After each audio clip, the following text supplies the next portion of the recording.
The rain came early that afternoon, soft at first, then turning into a steady drumming against the old church's tin roof. I stood by the oak tree at the edge of the parking lot, clutching a thin folder in one hand, my dress shoes sinking into the mud.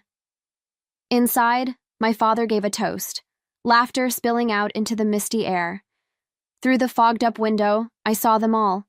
My parents, Ryan, my brother, neighbors we hadn't seen since childhood, everyone smiling, raising glasses.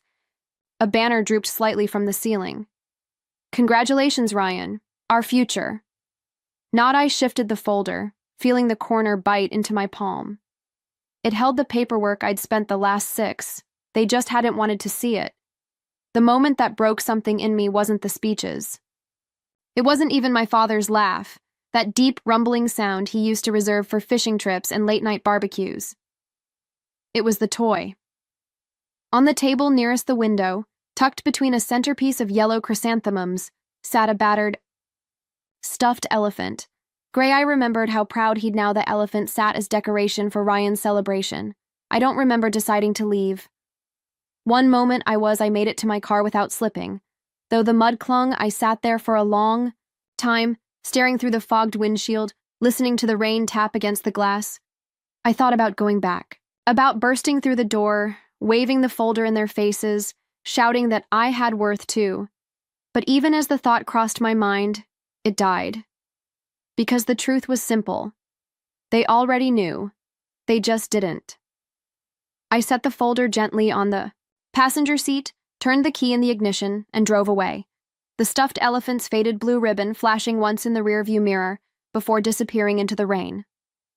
The next morning, the rain had stopped, but the sky still wore a dull, bruised color. I packed my things quietly. A single duffel bag, my laptop, the folder of documents I'd carried through the storm. The house creaked around me, empty except for the hum of the refrigerator and the ticking of the old clock over the mantel. Ryan's laughter still echoed faintly in my mind. His voice had carried the loudest last night. Dad's hand on his shoulder. Mom's teary-eyed smile. I wondered if they even noticed I wasn't there. There was no confrontation, no shouts or demands, only absence, mine, folding neatly into the fabric of their lives like a thread snipped without ceremony. I left a note on the kitchen table. Nothing dramatic, just 3 words, written with a steady hand. Thank you. Goodbye. No signature. None was needed. It would be enough for them to move on, just as they already had. Before stepping out, I passed the living room. The mantel was lined with family photos, Christmases, birthdays, graduations. Ryan was everywhere, front and center, a smile ready for the world. I searched for my own face and found it, a single photo tucked in the back, half obscured by a decorative vase. The edges were curling, the colors fading, a fitting place for a fading daughter. I closed the door softly behind me, the final click like a nail sealing a box. A month passed. Ryan thrived. The news trickled through mutual acquaintances, social media posts, Christmas cards, sent to addresses that no longer included mine. A new promotion at Dad's company, an engagement to a girl I'd never met, a planned down payment on a house. A generous gift from the family, they said. Meanwhile, I worked nights at a downtown cafe, saving every dollar I could, watching people rush past the fogged windows with lives stitched neatly together, marriages, mortgages, hand-in-hand futures. Ryan's life was expanding. Mine was compressing, distilling into something harder, sharper. I heard whispers about his struggles too, how he'd taken out loans under the company's name without full approvals, gambling on investments to impress Dad.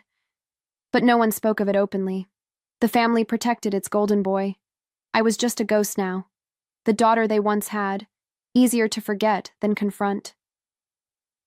The last tie broke one Friday evening when I saw a copy of the company's annual gala program posted online. Ryan's face beamed from the cover next to the words, "The future of our family legacy." No mention of me. No memory that I had once been named the heir apparent, long before I chose a different path. I closed the browser and sat back in my chair, the neon lights of the cafe throwing fractured shadows across my hands. They hadn't just moved on. They had rewritten the story entirely and erased me from the first page. The apartment smelled faintly of paint and old wood. It wasn't much. A single room over an auto parts store, with a rattling heater and a window that stuck in the frame. But it was mine. I set my duffel bag down, hearing the hollow thud against the bare floorboards. A mattress, a thrifted desk, a secondhand lamp. No family portraits, no stuffed elephants. Just space. A blank page. I found the posting at the cafe. A handwritten ad pinned between missing pet flyers and discount. Tutoring offers. Administrative assistant needed. No experience required. Discretion essential. It sounded odd enough to be interesting. The address led me to an office tucked above a bakery, faded blue awning, chipped doorframe, and the smell of fresh bread wafting up the narrow stairwell. Inside, a woman sat, behind a battered oak desk, tapping a fountain pen against her knee. She was maybe in her 60s, with steel gray hair pulled into a bun, and a gaze that seemed to see straight through me. "You're late," she said, not unkindly. I checked my watch. I wasn't. She smiled faintly. "Punctuality isn't just about the clock. It's about whether your heart has already arrived." I didn't understand then, but I nodded. She introduced herself as Ms. Whitmore, owner of a private consulting firm. Contracts, research, financial assessments. Quiet work. Invisible work. Exactly the kind of existence I needed. She didn't ask about my education. She didn't ask about my family. She asked only one question. "Can you keep your head when the ground shifts under you?" I said yes, and I meant it. The first months were brutal. Ms. Whitmore didn't coddle.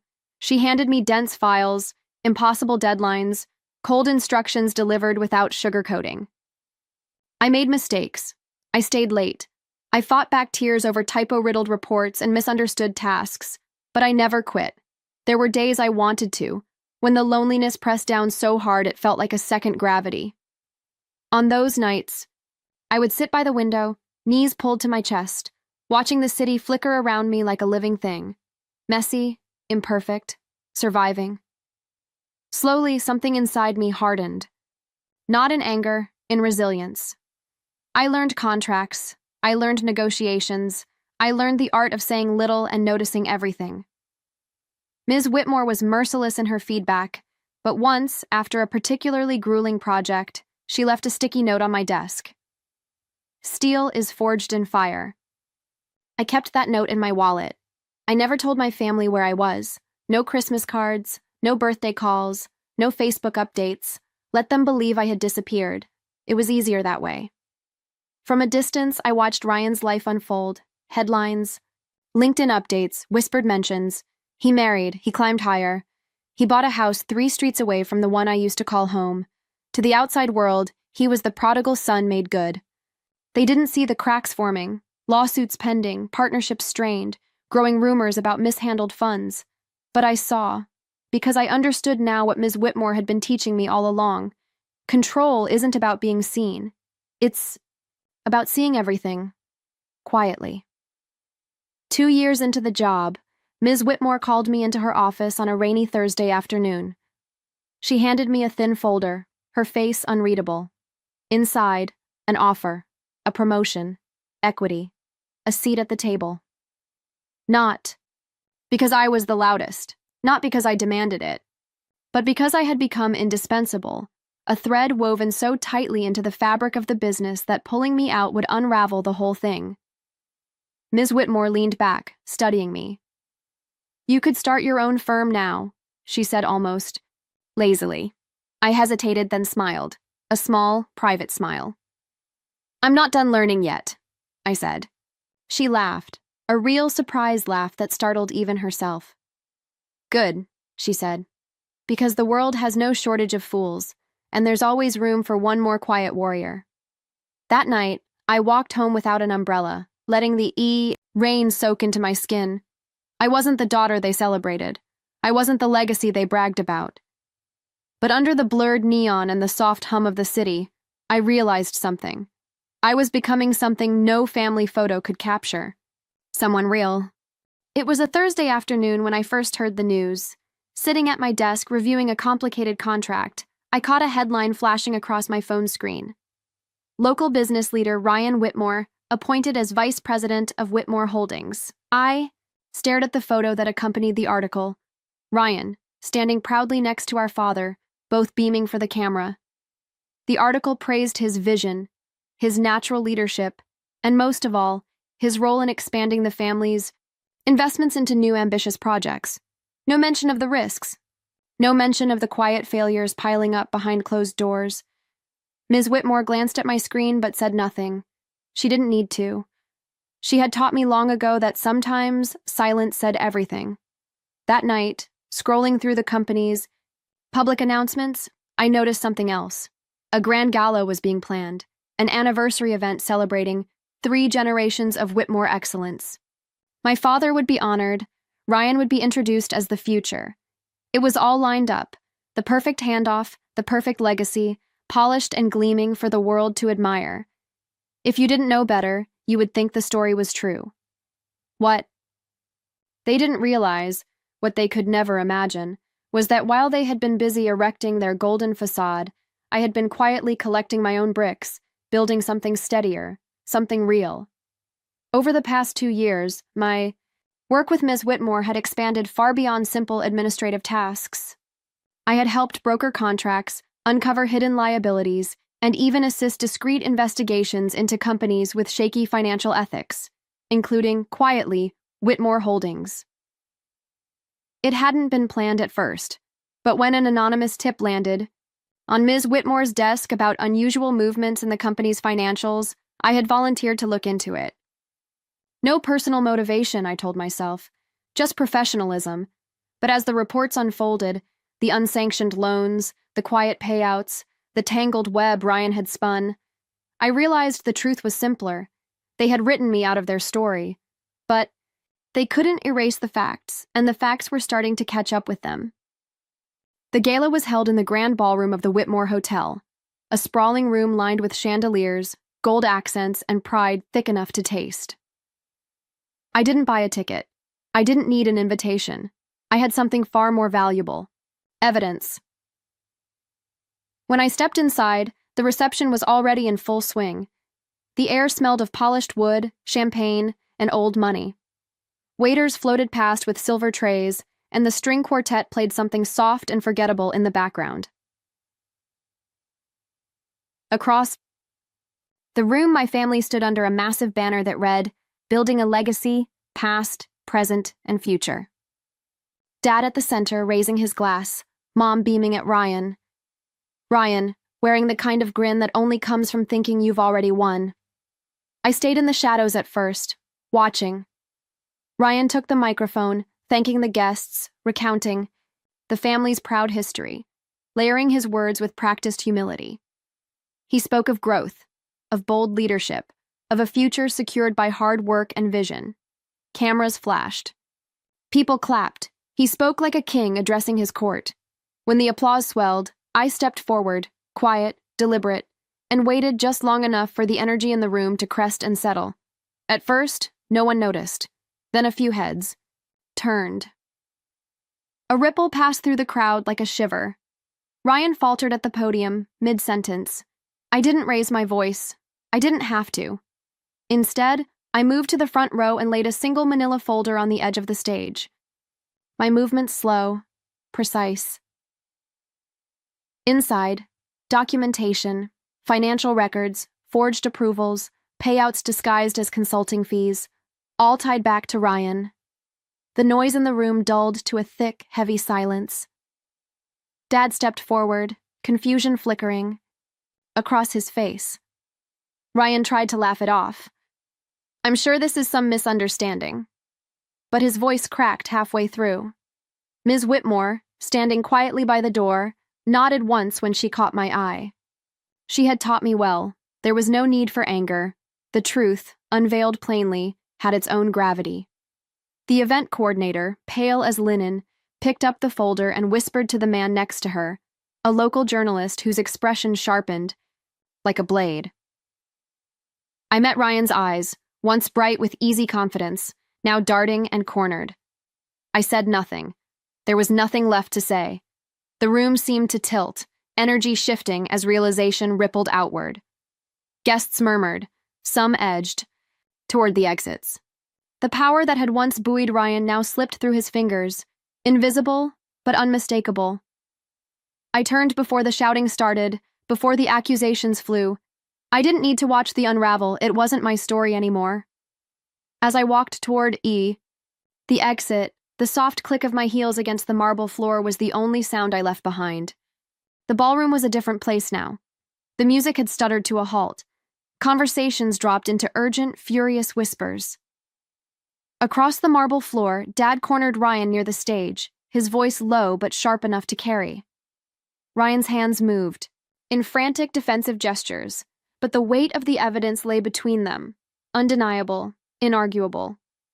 I stood near the back, half in shadow, invisible in the way only a daughter made unwelcome could be. I didn't move. I didn't gloat. I watched. Mom was crying, one hand pressed to her mouth, mascara running down her cheeks. A few family friends hovered awkwardly at the edges, trying to decide whether loyalty or reputation mattered more. The event planner whispered frantically into her headset. The journalists smelled blood in the water, gathering like sharks, notepad apps open, recording everything they could. Dad shook his head slowly at Ryan, his face collapsing inward, like a building sinking under its own rotten foundations. It wasn't just the fraud. It was the betrayal. The illusion he had built. The golden sun. The perfect future. Shattering in public. Beyond repair. And me? I felt nothing. No triumph. No bitterness. Just a clean, hollow ache where old hopes used to live. A security officer approached me hesitantly, asked if I needed assistance, his tone careful. I shook my head. I'm just leaving, I said, my voice steady. He nodded, relieved, but as I turned toward the door, Dad's voice rang out behind me, raw, desperate. Emily, wait. I stopped but didn't turn around. You don't have to do this, he said, his voice cracking on the last word. We can fix this. We're still a family. For a moment, I let the words hang there, tasting the weight of them. Family. The word used to mean shared holidays, laughter around worn-out dinner tables, long drives with broken radios and bad singing. Now it was just noise, a hollow promise from people who had already turned their backs when it counted most. I faced him, finally. His shoulders slumped under the weight of shame and realization. Ryan stood a few feet behind him, his face still, set in stubborn disbelief, as if denial could rewind the last 20 minutes. I'm not doing anything to you, I said quietly. I'm just refusing to lie for you. Dad opened his mouth to speak, but no words came.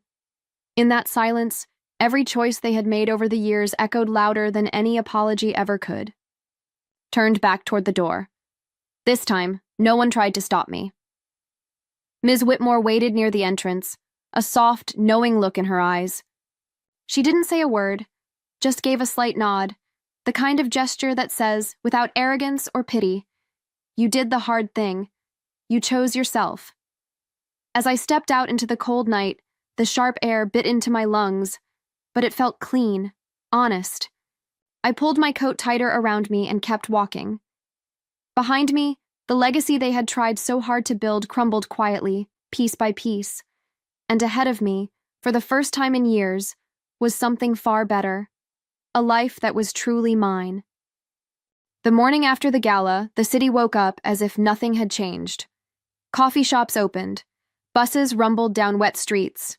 Sunlight caught on the office towers, sharp and indifferent. Life, indifferent to human collapse, carried on. I sat at the corner table of a small cafe downtown, a place with cracked leather booths and chipped porcelain mugs. Across from me, Ms. Whitmore sipped her coffee, eyes on the window saying nothing. She didn't need to. Some victories didn't call for toasts or speeches. Some simply required breathing, quietly, in the open space where shame used to live. My phone buzzed once, a message from an unknown number. I didn't open it. I already knew the contents. Apologies too late, regrets too shallow, Promises from people who had only ever valued me when it was convenient. I placed the phone face down on the table and turned my attention back to my coffee.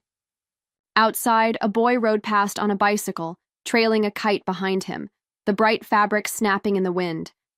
It caught the morning light, flashing gold, red, and blue against the gray sky. For a long moment, I simply watched it dance higher and higher. No revenge, no anger, no public gloating, just distance, just freedom. Some stories didn't end with doors slamming or courtroom showdowns.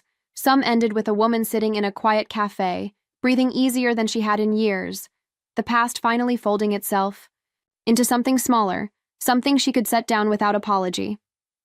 I finished my coffee, tucked the unopened message into the pocket of forgetting, and stepped out into the morning. The kite was still rising, and so was I.